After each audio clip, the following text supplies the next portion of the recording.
23 ஆண்டுகளில் 22 முறை பணிமாற்றம் செய்யப்பட்டீர்கள். What is your accountability for this sir? இது இப்போ அரசியல்வாதிகளே தானே கேட்கணும்.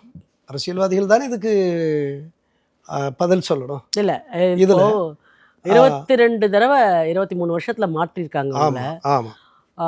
திங்கிங் அவுட் ஆஃப் பாக்ஸ் அப்படின்ற சகாயம் இருந்ததனால் லிவிங் அவுட் ஆஃப் பாக்ஸ் அப்படின்ற மாதிரி ஆனீங்களா நீங்கள்?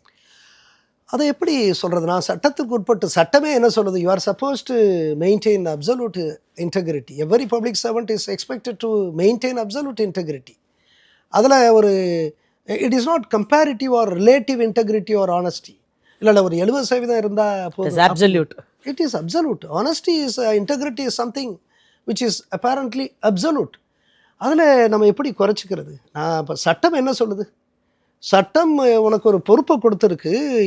ஒரு கலெக்டர் ஒரு ஒரு ஒரு கலெக்டர் இந்தந்த கடமைகளையெல்லாம் செய்யணுங்கிறது அப்படித்தான் சட்டம் சொல்லுது, விதிமுறைகள் சொல்லுது. அதை மீறி நீங்கள் எப்படி செயல்பட முடியும்? நான் சட்டப்படி என்னுடைய கடமையை ஆற்றினேன். அதற்காகத்தான் இத்தனை முறை இந்த மாறுதல்களை நான் பரிசாக பெற்றேன்.